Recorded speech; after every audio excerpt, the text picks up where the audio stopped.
My wife has been disappearing once a month for 22 years, and I just discovered who she's been secretly visiting. I feel like my entire marriage has been built on a lie, and the worst part is, I don't know if I'm allowed to be angry about it. I'm a 52-year-old man, and I've been married to my wife, Linda, for 24 years. We met at a mutual friend's birthday party when we were both in our late 20s, and I knew from the moment I saw her that she was the one. She was quiet, a little guarded, but there was something about her that made me want to know everything. It took me 6 months to get her to agree to a date. She told me early on that she had a complicated past and that she wasn't ready to talk about it. I didn't push her. I figured when she was ready, she would tell me. She never did. Our marriage has been good. We raised 2 sons together, built a home, created a life. Linda has always been a devoted mother and wife. She never gave me any reason to doubt her loyalty. But there was always this one thing that I could never fully understand. Once a month, Linda would leave for the day. She told me it was to visit an old friend from college who was sick and lived a couple hours away. She said this friend didn't like visitors and preferred to keep her illness private, so Linda never invited me to come along. I accepted it because I trusted her. For 22 years, I never questioned it. Not once. Last month, Linda was in the shower when her phone buzzed on the kitchen counter. I wasn't trying to snoop, but the message preview caught my eye. It said, "Mom, can't wait to see you Saturday. Lily is so excited to show you her drawing." My heart stopped. Mom. I stood there staring at the screen trying to make sense of what I just read. Linda and I have 2 sons. We don't have a daughter. We don't have a grandchild named Lily. When Linda came downstairs, I asked her about it calmly. I watched her face go pale. She sat down at the kitchen table and started crying before she even said a word. Then she told me everything. Before Linda met me, when she was only 19 years old, she got pregnant by a boyfriend who left her the moment he found out. She was alone, scared, and her parents told her she had brought shame on the family. They pressured her into giving the baby up for adoption. She had a daughter. A little girl she held for 2 hours before they took her away. Linda said she never recovered from it. She said she thought about that baby every single day for years, wondering where she was, if she was happy, if she was loved. When our oldest son was born, Linda said holding him brought back all the grief she thought she had buried. A few years into our marriage, Linda hired someone to find her daughter. The girl was 6 years old at the time, living with a loving family in another state. Linda didn't want to disrupt her life, so she kept her distance. But when her daughter turned 18, she reached out. She wanted to know her birth mother. That was 22 years ago. For over 2 decades, Linda has been visiting her daughter once a month. She watched her graduate high school. She was there when she got married. She was in the waiting room when Lily, her granddaughter, was born. She has an entire relationship with a child I never knew existed. I sat there listening to my wife describe this whole other life she had been living parallel to ours. A life full of birthdays and holidays and milestones that I was never a part of. She told me she wanted to tell me so many times but was terrified I would leave her. She said she was ashamed of the secret and didn't know how to bring it up after so many years had passed. She said she loved me and never meant to hurt me. I believe her, but I also feel like I'm mourning a version of my wife that never existed. The woman I thought I knew completely had an entire chapter of her life hidden from me. She has a daughter. I have a stepdaughter I've never met. My sons have a half-sister they know nothing about. And for 22 years, every time she walked out that door to visit her sick friend, she was going to see the child she gave away. I haven't told her what I've decided yet. I don't even know what I've decided. But she's been asking me every day if we're going to be okay. And honestly, I don't know how to answer her. I moved my clothes into the guest room that first night and barely slept.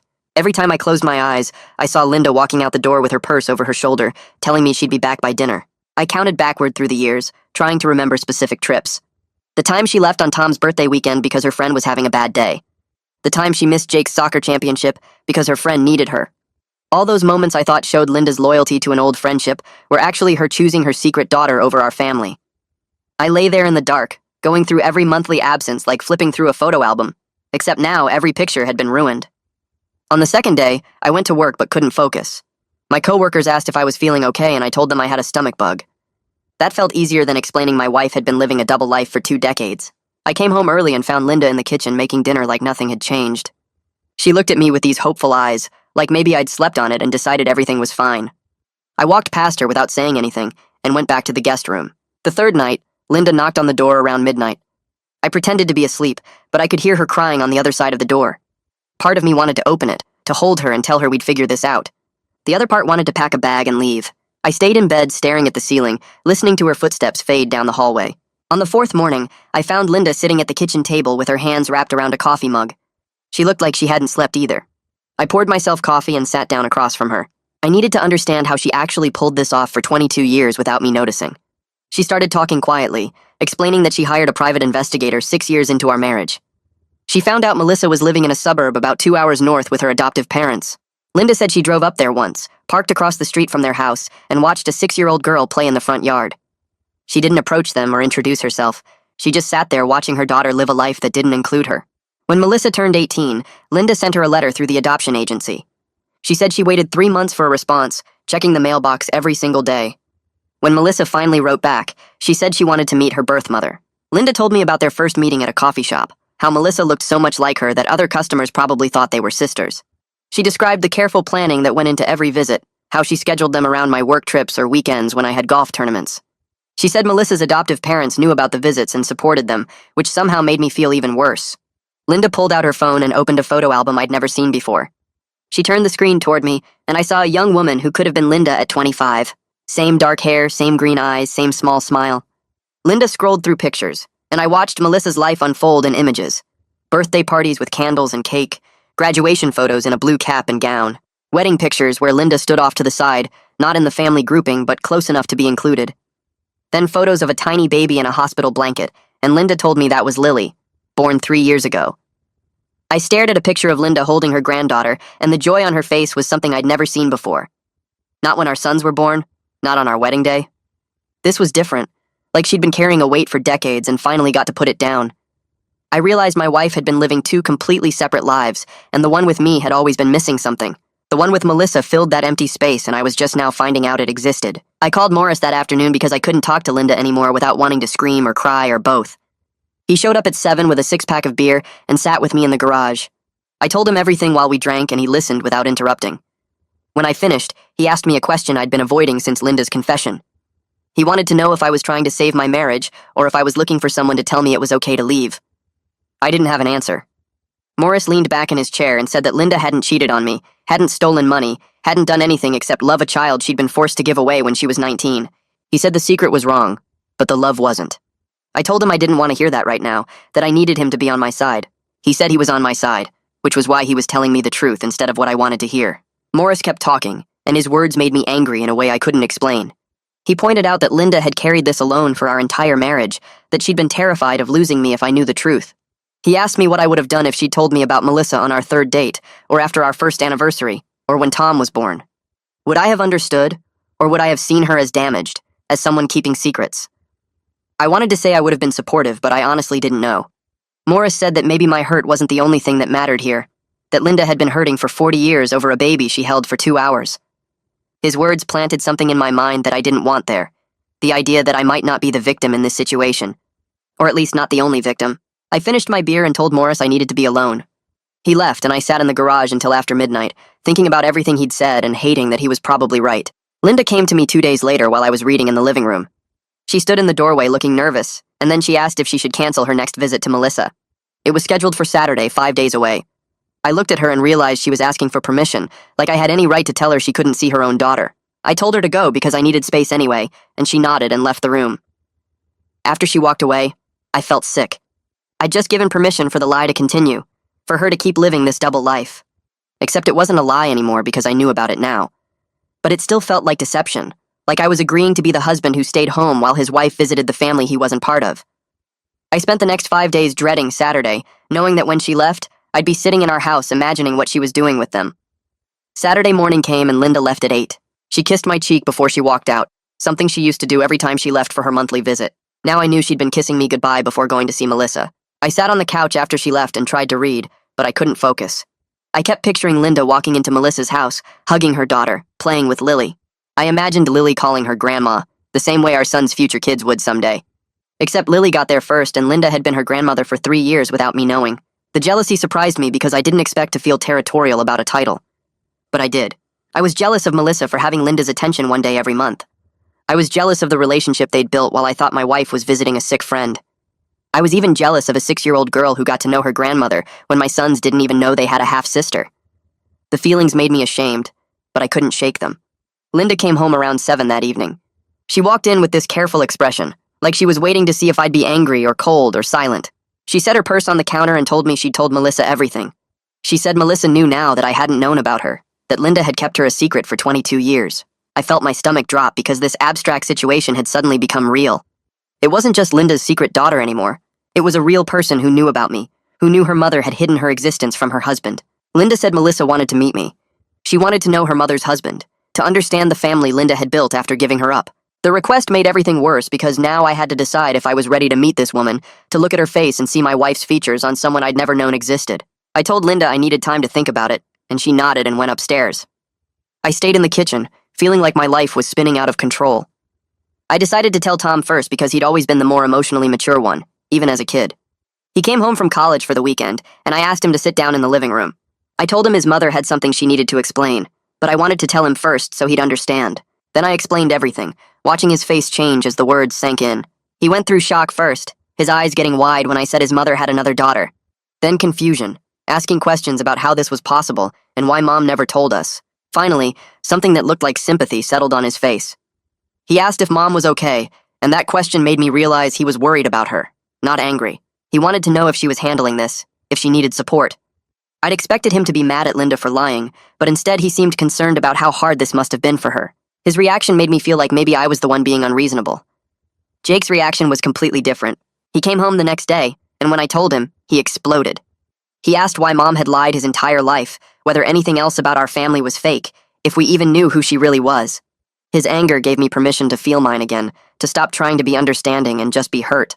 Linda came downstairs while Jake was yelling and she tried to explain, but he didn't want to hear it. He said she'd had 22 years to tell the truth and chose not to, that she'd picked her secret daughter over being honest with her real family. Linda started crying at the kitchen table, and Tom tried to calm Jake down, but Jake just kept going.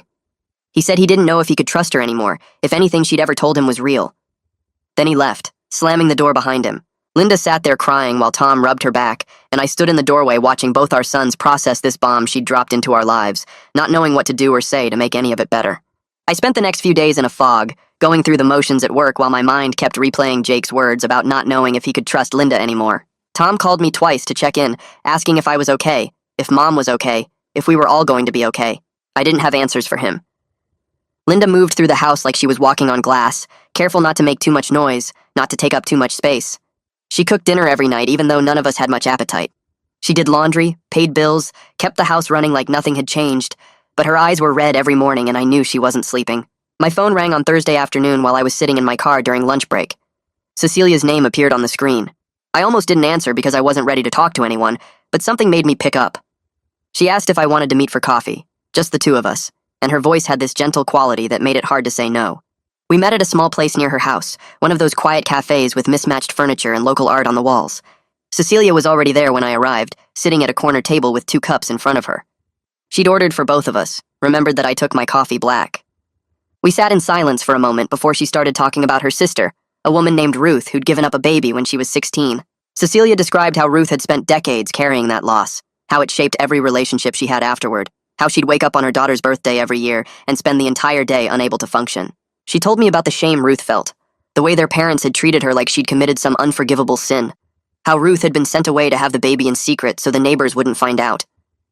Cecilia said that kind of loss doesn't just heal because time passes, that it becomes part of who you are, woven into every decision you make. She wasn't trying to excuse what Linda had done, she said, but she wanted me to understand what my wife had been living with all these years. The conversation lasted almost 2 hours, and by the end of it I felt something shift inside me. Not forgiveness exactly, but maybe the beginning of understanding. That night I couldn't sleep, so I went downstairs and opened my laptop. I started searching for information about adoption, birth mothers, the experiences of women who'd given up children. I found forums where women shared their stories, articles about the long-term effects of relinquishing a child, research about the grief that never really ends. The stories were full of women who thought about their children every single day, who wondered if they'd made the right choice, who carried guilt and shame for decades. Some had been able to reconnect with their children later, and they described those relationships as both healing and complicated, full of joy mixed with sorrow for all the years they'd lost.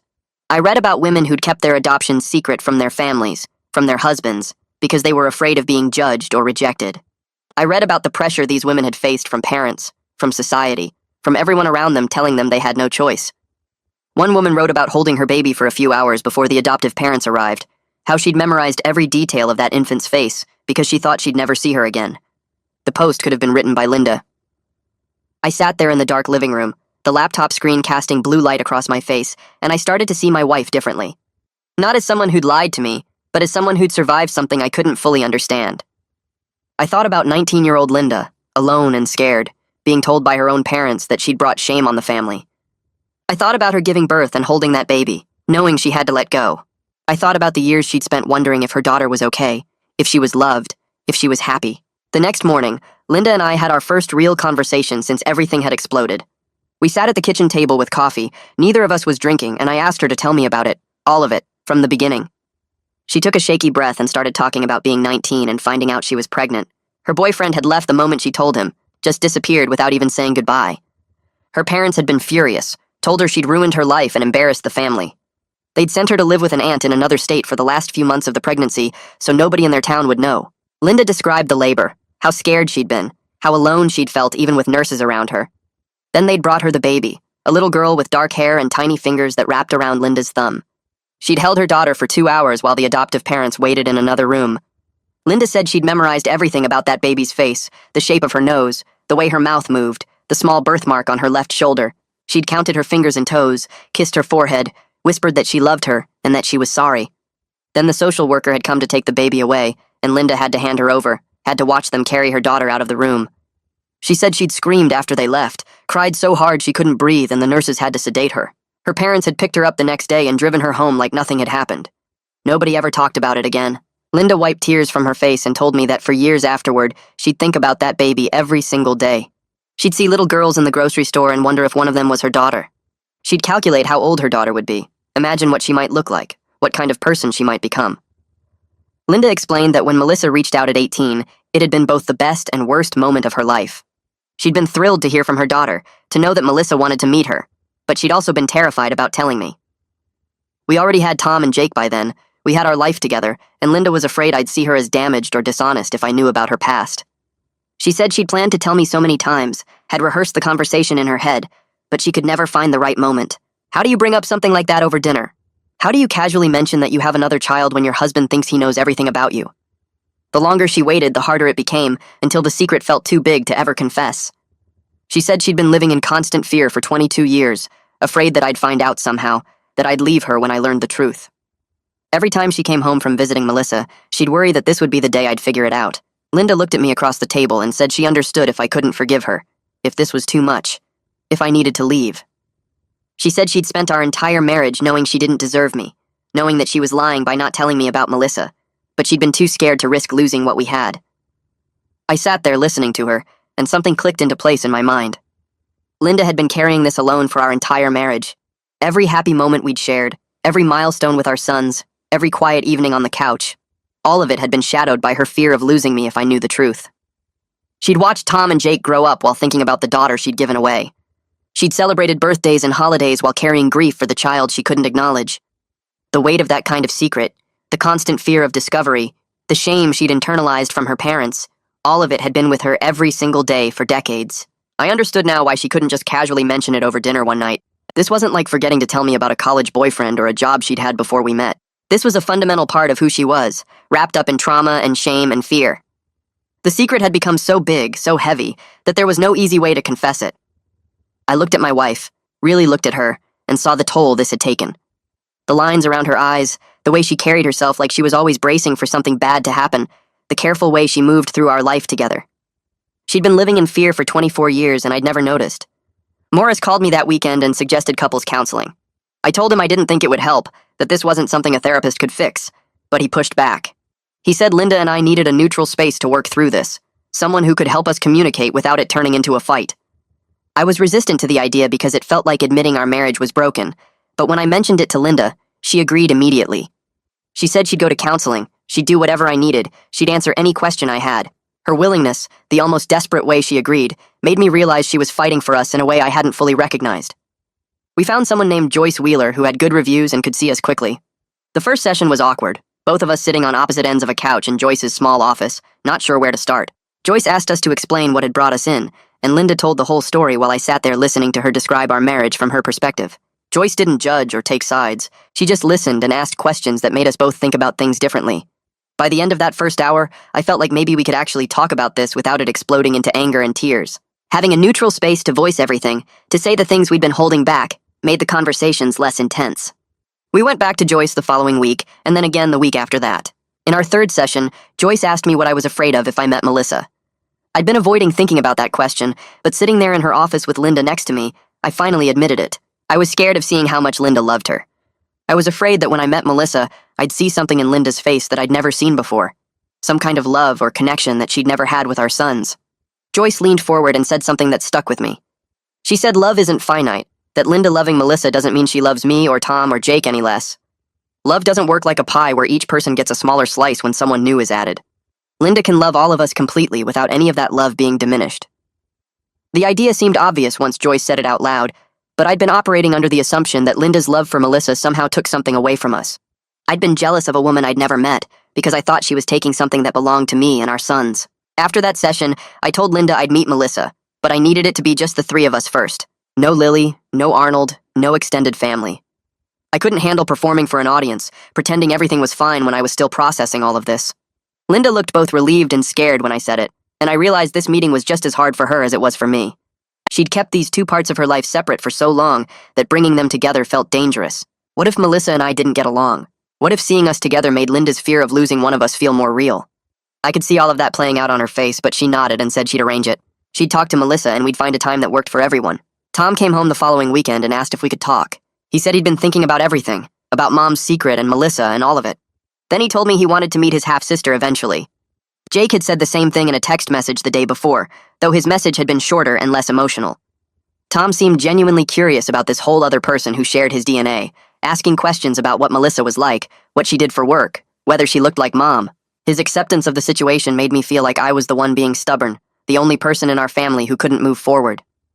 Our sons had processed this bomb and decided they wanted to know their half-sister, while I was still struggling with the basic idea of meeting her. Their willingness to embrace this new reality made me feel both proud of them and ashamed of myself for taking so long to get to this point. The meeting happened 2 weeks later at a quiet restaurant halfway between our homes.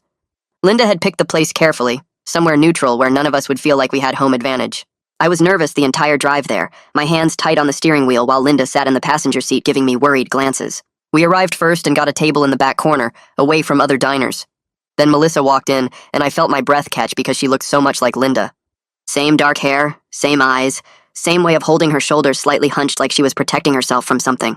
She was nervous. I could tell by the way she kept fidgeting with her purse strap as she walked toward our table.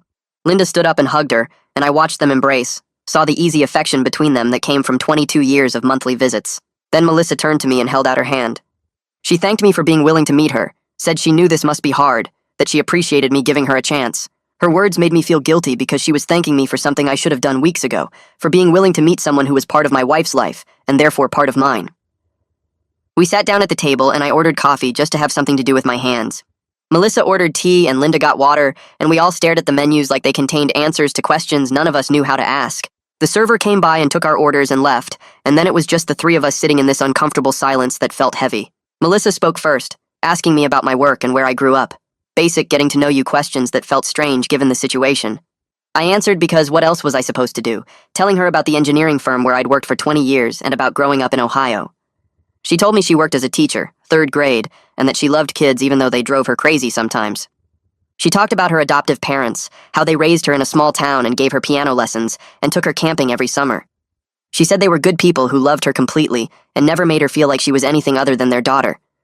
But she also said there was always this empty space inside her, this wondering about where she came from and who her birth mother was. When Linda reached out after Melissa turned 18, it filled something that had been missing her whole life. Melissa looked at Linda when she said this, and I saw the way my wife's eyes got wet. Melissa said she understood why Linda gave her up, that she didn't blame her for making an impossible choice when she was just a kid herself. She said meeting Linda had given her answers to questions she'd carried around since she was old enough to understand adoption. The way she talked about it made me realize this wasn't just some side relationship for Linda, it was healing something broken inside both of them. I sat there listening to Melissa describe what it meant to finally know her birth mother, and I started to understand why Linda couldn't walk away from this. It wasn't about choosing Melissa over me or our sons, it was about fixing something that got shattered when she was 19 years old. We ate lunch and talked about safer things, like Lily's kindergarten class and Arnold's job in IT and the house they bought last year. Melissa showed me pictures on her phone of Lily at her dance recital, and I could see Linda in the little girl's face. After we paid the bill and walked out to the parking lot, Melissa hugged Linda and then turned to me. She thanked me again for meeting her and said she hoped we could do this again sometime, that she wanted to know the man her mother married. I nodded because I didn't trust my voice, and then Linda and I got in the car. We drove in silence for the first 20 minutes, neither of us knowing what to say. Linda kept glancing at me like she was trying to read my face, trying to figure out if this meeting had made things better or worse. Finally, I said that Melissa seemed like a good person, that I could see why Linda wanted to be part of her life. Linda's hands started shaking on the steering wheel, and tears ran down her face. She pulled over into a gas station parking lot and just sat there crying, these big gulping sobs that shook her whole body. I reached over and put my hand on her shoulder, and she grabbed it with both of hers, holding on like I might disappear if she let go. She said she was sorry over and over, that she never meant to hurt me, that she loved me and our boys more than anything. I believed her because I could hear it in her voice, could feel it in the way she held my hand. We sat there in that parking lot for 15 minutes while she cried, and I tried to figure out what I was feeling. It wasn't anger anymore, or at least not the same kind of anger I'd felt when I first found out. It was something more complicated, this mix of hurt and understanding that didn't cancel each other out, but existed together. When Linda calmed down enough to drive, we went home and I told her we needed to go back to Joyce's office, that we needed help figuring out how to move forward from here. Joyce met with us 3 days later and asked us both what we wanted our marriage to look like going forward. Linda said she wanted to stop hiding, that she wanted to share her relationship with Melissa, instead of keeping it secret. She said she'd tell me before every visit, show me pictures if I wanted to see them, include me in that part of her life if I was willing. I said I needed regular check-ins about how we were both feeling, that I couldn't handle another 22 years of secrets, even small ones. Joyce helped us create an actual plan, writing down things like honesty and communication, and acknowledging that rebuilding trust takes time. Linda agreed to be completely open about her visits with Melissa, and I agreed to stop punishing her for being afraid all those years ago. Joyce said we were both going to have bad days, days where the hurt felt fresh again, or where Linda's guilt overwhelmed her. She said that was normal and didn't mean we were failing, it just meant we were doing hard work. We left that session with a piece of paper that had our plan written on it, and Linda folded it carefully and put it in her purse like it was something precious. 3 months passed and things got slowly better between us. Linda started telling me about her visits with Melissa, showing me pictures of Lily and talking about what they did together. It still hurt sometimes, but less than before, and I found myself actually curious about this daughter my wife had been visiting for 2 decades. Tom and Jake both met Melissa separately, and they came home talking about their half-sister like she'd always been part of our family. Jake said she was cool, and that Lily was cute, and Tom spent an hour telling me about their conversation about teaching and education. Watching my sons accept Melissa so easily made me feel like I needed to do better, like I was the only one still holding on to hurt that everyone else had moved past. Linda suggested we host a family dinner with everyone, all of us together in one place for the first time. The idea scared me, but I said yes because I knew we couldn't move forward if I kept everyone in separate boxes. We set the date for a Saturday in October, and Linda spent the whole week before cooking and cleaning and being nervous. Tom and Jake showed up first, then Melissa arrived with Arnold and Lily. The little girl hid behind her mother's legs at first, shy around all these new people. We sat down at the dining room table and it was awkward, everyone trying too hard to make conversation and be normal. But then Lily started talking about her stuffed animals, and Jake made her laugh and things got easier. I watched Linda with her granddaughter, saw the way her whole face lit up when Lily climbed into her lap. That joy was real and pure, and I realized I wanted Linda to have it. I wanted her to be happy even when that happiness were included parts of her life that didn't include me. Arnold turned out to be a decent guy who clearly loved his wife and daughter, and Melissa fit into our family better than I expected. We weren't fixed and probably wouldn't be for a long time, but we were all sitting at the same table trying. That felt like enough for now.